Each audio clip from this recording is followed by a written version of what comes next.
I think a lot of times you read people's autobiography and they're trying to be so cool in their autobiography, they're not really telling you the truth. They're hiding behind themselves.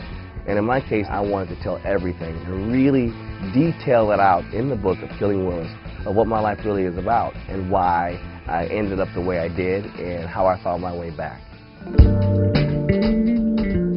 Being at a show that really pushed the envelope as far as racism, it came into America at a particular time in our lives where there wasn't very many black kids hugging white people and saying they love them. And what made it so groundbreaking was it was two kids that was a former maid of Mr. Drummond's, who Mr. Drummond adopted, which really made people realize that it's really about love. It's really about different strokes for different folks. It doesn't matter what color you are or what you look like or what background you're from. It's really all about love. The book actually details my life from early childhood all the way up until I'm an adult, while I'm married.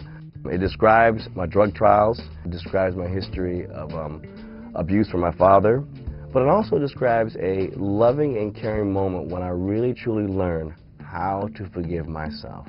And by doing that, it makes it possible for me to even write this book.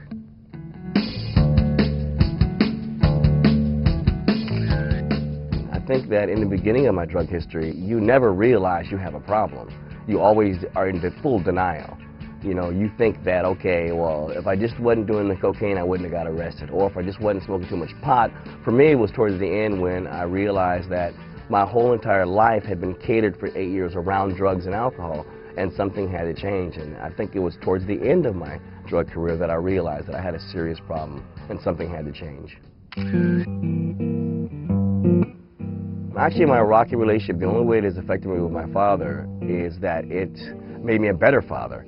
It made me realize that it's really about loving my son and telling my son and my daughter how much I love them and spending time with them and doing things with them that my father never did. One thing me and my brother pride ourselves on, and my sister too, is being great parents with our children and really being there for our children and not being afraid to admit to our children that we're wrong.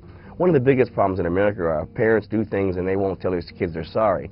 And I think that as long as you treat kids like many adults and, you let them know you're wrong, then they realize that, my parents can make mistakes. Therefore, when I make mistakes, I won't have to beat myself up for it and won't have to carry that with me for the rest of my life. What's next for Todd Bridges is a second book entitled, How Did I Get Here? No, I'm kidding. No, actually, what's next for me, I think movies, I think a television series. That's what's next for me. I really believe that my career will go a whole different direction, and I'm ready. I'm ready to do what it takes to provide for my family.